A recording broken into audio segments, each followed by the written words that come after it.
deixar determinante em paz agora por um tempo. Estudem, leiam no livro. E vou falar de uma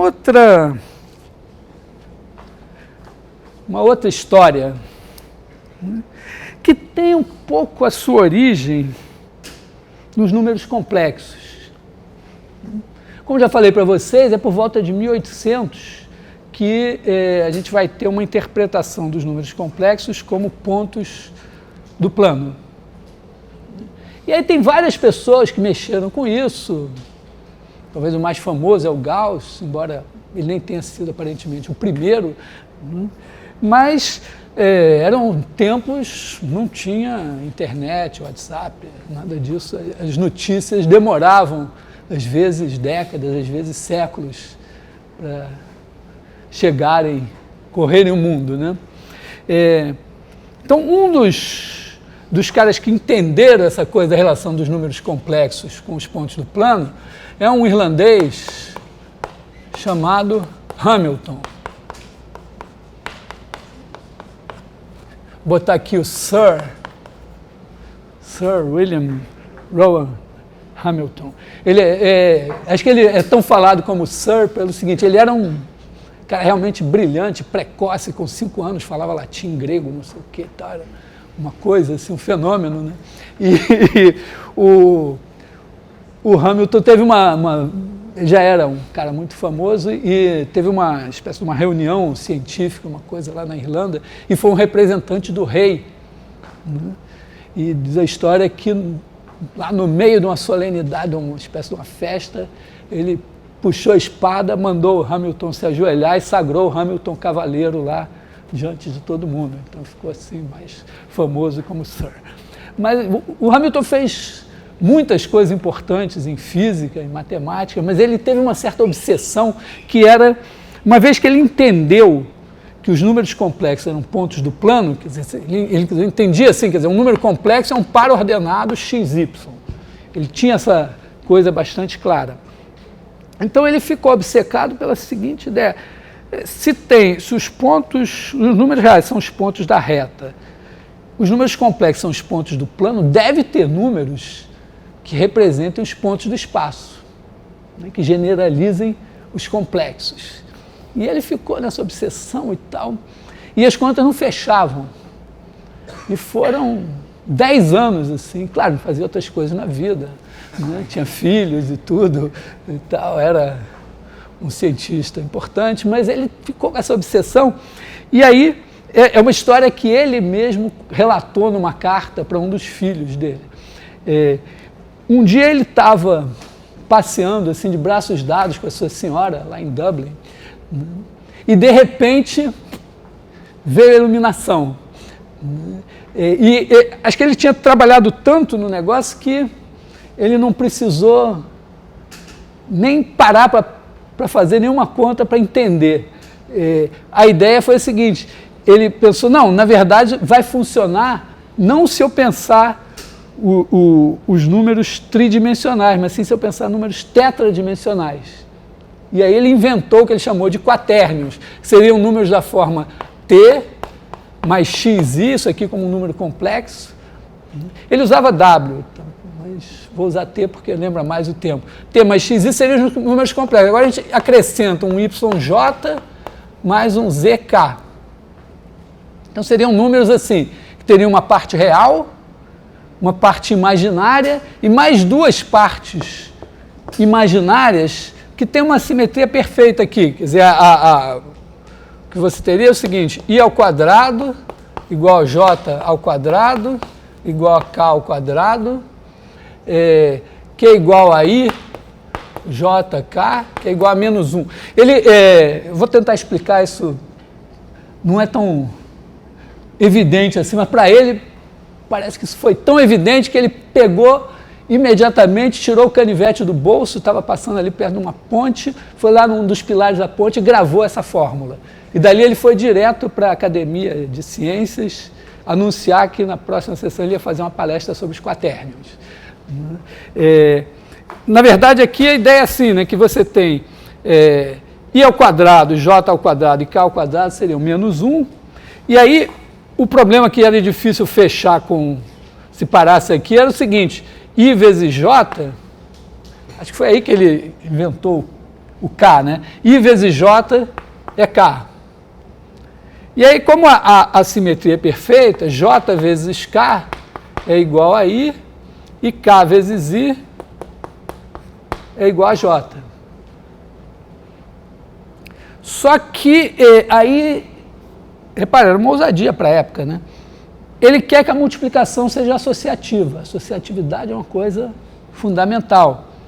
Só que aí, por exemplo, se você multiplicar por I dos dois lados aqui, ó, vai dar menos J igual a I vezes K. Em vez de K vezes I é J, I vezes K é menos J. Se multiplicar por J aqui, você vai ter menos K igual a J vezes I, que também trocou a ordem, troca o sinal aqui.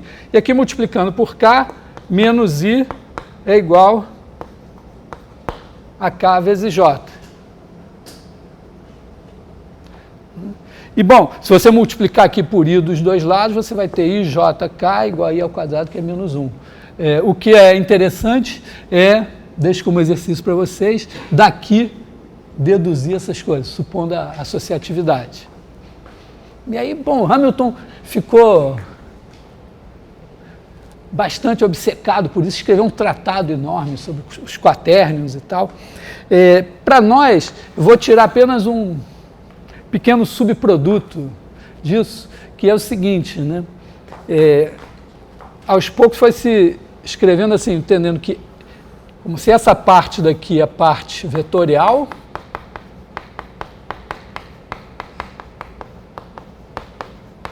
e esse cara daqui é a parte escalar.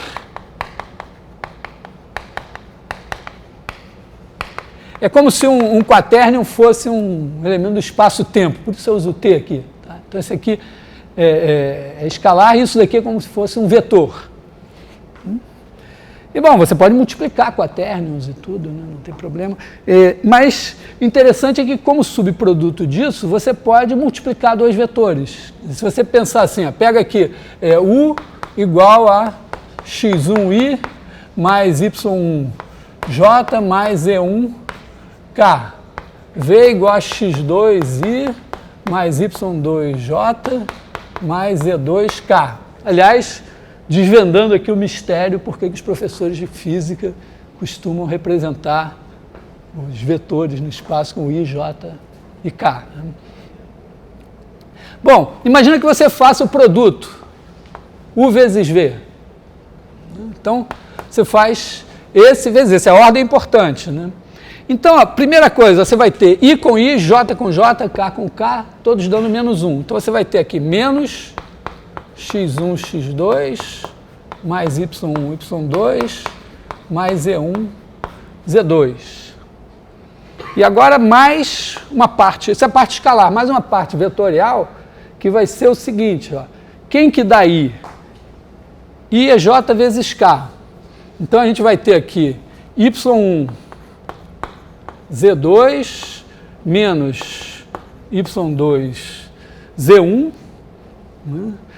Isso aqui, vezes I. Depois, J é K vezes I. Então, a gente vai ter x2Z1 menos x1Z2J e o K é I vezes J. Então, x1 y2 menos y1 x2 k. E aí é uma coisa muito natural, né? Dizer, bom, se eu pego dois vetores, o produto dos dois, a gente não gosta muito desse sinal menos, então pega esse cara daqui, sem o sinal menos, e chama de produto escalar. E pega esse cara daqui e chama de produto vetorial.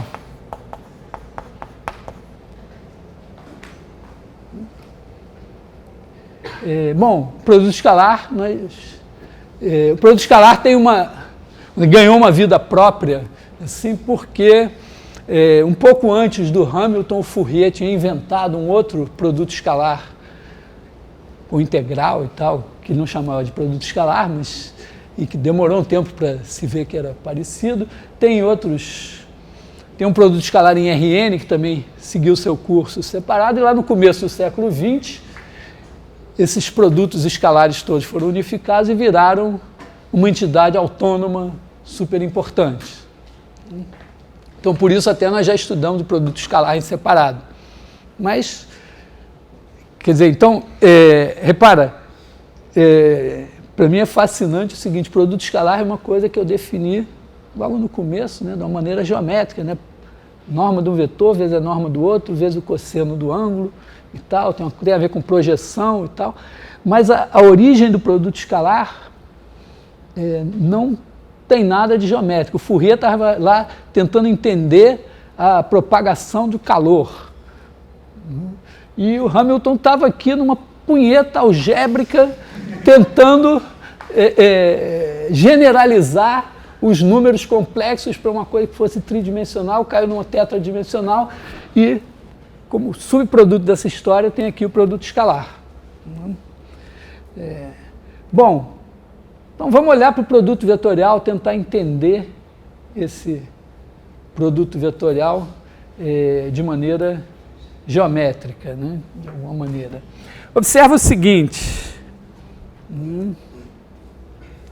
vou só fazer um desenhozinho aqui, né? Se a gente colocar aqui no sistema de coordenadas, vou botar U e V assim, soltos no espaço, U e V. Então, se você projetar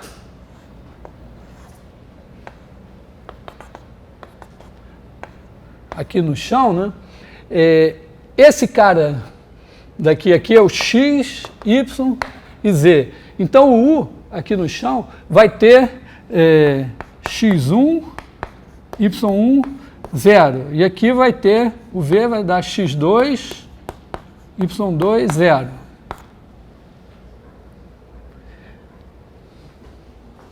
Olha para isso daqui. Isso daqui, se eu esquecer o zero, se eu pensar esses caras como vetores no plano, é o determinante desses dois vetores, né? O determinante formal, quer dizer, a área desse paralelogramo aqui. Tá? Da mesma forma, se eu projetar aqui no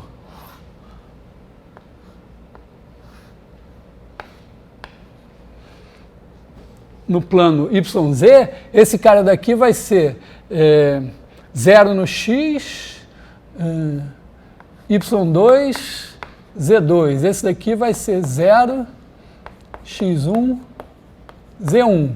Se eu olhar para a área dele, sem pensar muito no sinal, eu vou ter isso daqui, né? E se eu projetar para cá,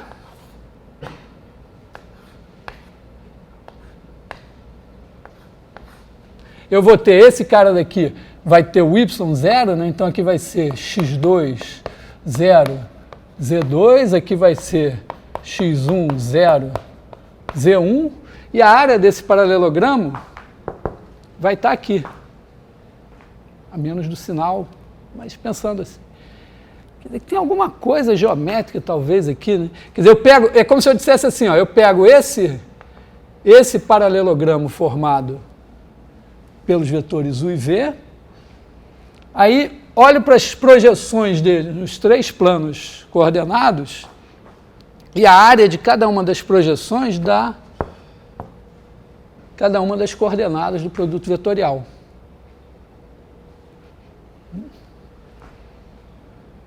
Então eu vou, entenderam assim, a relação ainda meio estranha, mas bom, a gente aprendeu determinante, área, isso aqui. Vou fazer uma observação geométrica, que é a seguinte.